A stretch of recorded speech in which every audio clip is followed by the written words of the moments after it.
Greetings, Guardians. This is Olympus Alliance, and today we're diving into a faction that doesn't play fair, doesn't fight clean, and doesn't give second chances. The way of eternity is dark, dangerous, and brutally effective, and when you put the right pieces together, these teams become unstoppable machines of control, destruction, and soul-draining synergy. This isn't about flashy crits or over-the-top healing. This is about outsmarting and outlasting.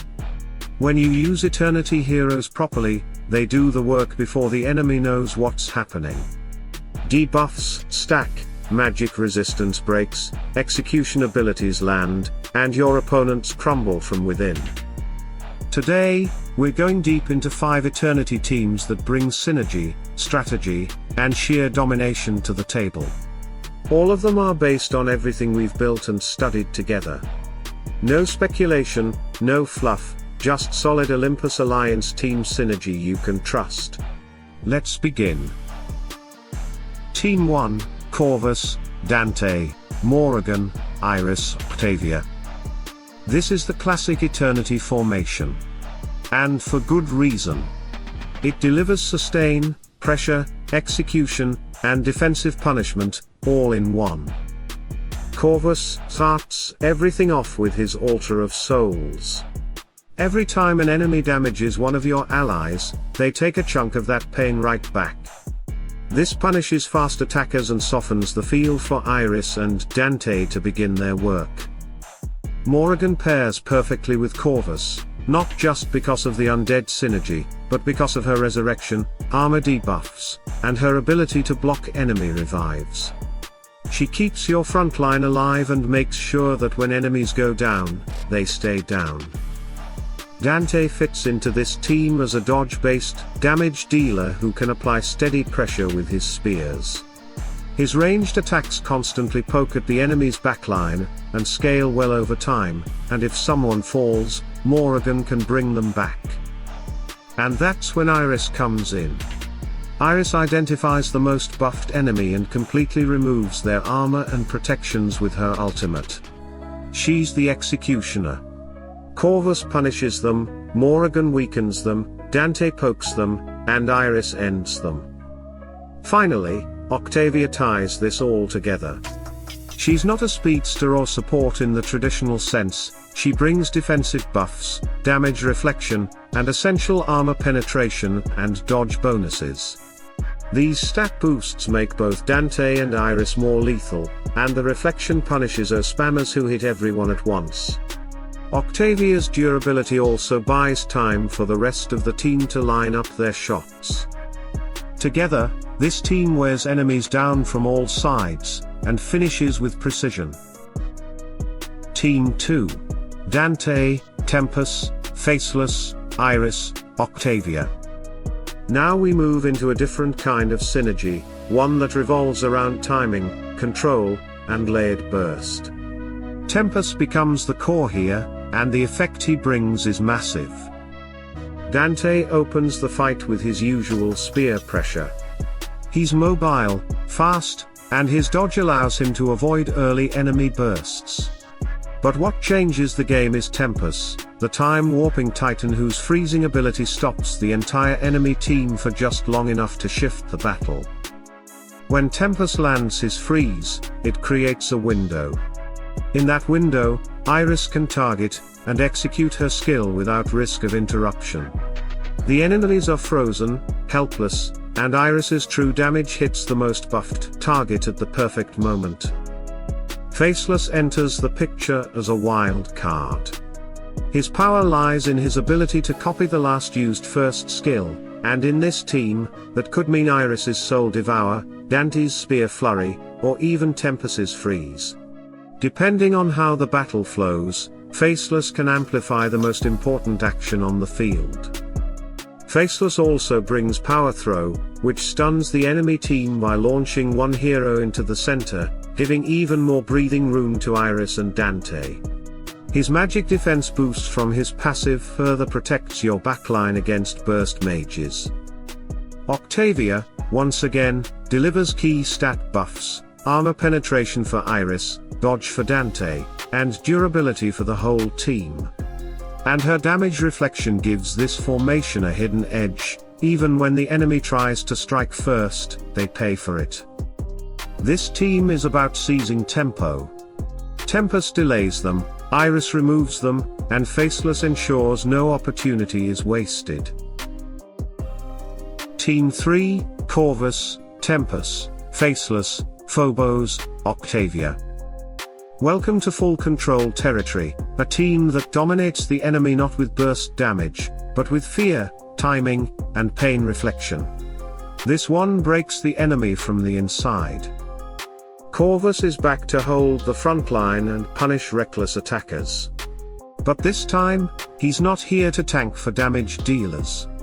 He's the wall that gives space for Phobos and Tempus to take over. Phobos is a master of psychological warfare. He attacks intelligence-based enemies, applies fear, and forces them to flee in panic, interrupting their casting and throwing off their rhythm. This is especially powerful against mages and squishy supports that rely on good timing. Enter Tempus, whose global freeze doesn't just delay the enemy, it gives Phobos a guaranteed setup. When enemies come out of freeze, they're immediately struck by fear and disruption, never getting the chance to act.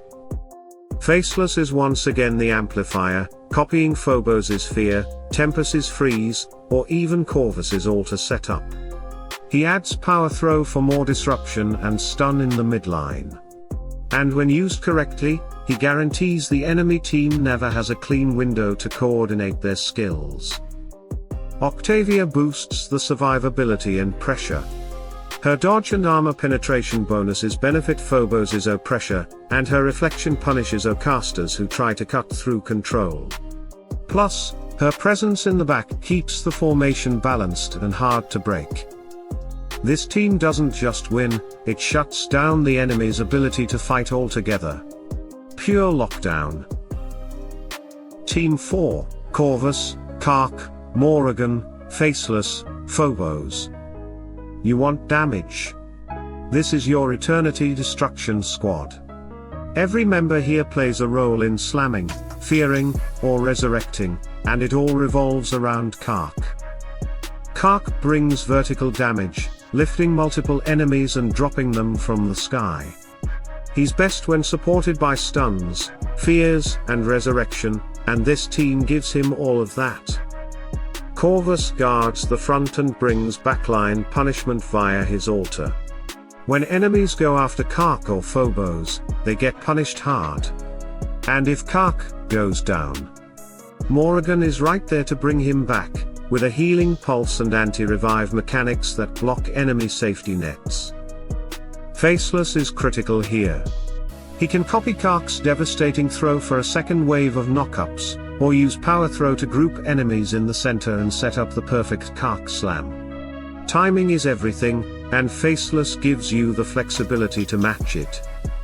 Phobos is a surprise hero in this team. His fear effects keep enemies running right after Kark's launch, interrupting retaliations and combo setups. And his damage over time is great at finishing off survivors. This team is extremely dangerous to enemies who rely on fragile midline, or backline casters. Kark hits hard and fast, and with resurrection behind him and fear in front of him, he's got everything he needs to deliver lethal blows. It's brute force with a dose of chaos, and it works beautifully. Team 5, Dante, Tempus, Keira, Faceless, Octavia.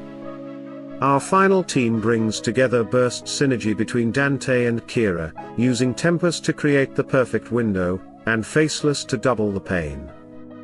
Dante and Keira both deal area damage, but in very different ways. Dante's spears scale over time and hit the backline, while Keira's blade whirlwind cuts forward and backward, silencing enemies and punishing fragile targets. This team starts fast.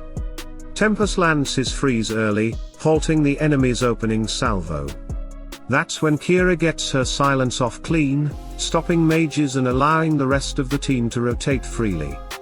Meanwhile, Dante keeps applying pressure with spears, especially dangerous after Octavia gives him extra armor penetration and dodge. Faceless can copy either Dante's Spear Flurry or Keira's Whirlwind, giving you a second wave of O that can absolutely melt through mid-game teams. He also adds his usual power throw stun to open more control windows. Octavia continues to offer defensive boosts and damage reflection, but more importantly here, she amplifies both Dante's dodge-based survival and Keira's damage scaling with her passive stat buffs. This team is relentless. It doesn't wait to be attacked. It strikes first, hard, fast, and repeatedly. And if you can chain the freeze, whirlwind, and duplication in the right order, you'll see the enemy vanish before your screen even scrolls. So there you have it, Guardians, 5 of the most dangerous Way of Eternity teams you can build in Hero Wars Alliance. These heroes weren't made to carry fights alone, they were designed to work together, stacking control, pressure, resurrection, reflection, and raw execution. Whether you're disrupting with Phobos, executing with Iris, or throwing the enemy into the sky with Kark, these teams don't just fight, they unravel the enemy, one decision at a time. If you're building your Eternity roster, these are the combinations to master. And if you want to see more faction-focused synergy guides like this one, make sure to like, share, and drop a comment below. Stay tuned, stay sharp, and as always, salute and friendship.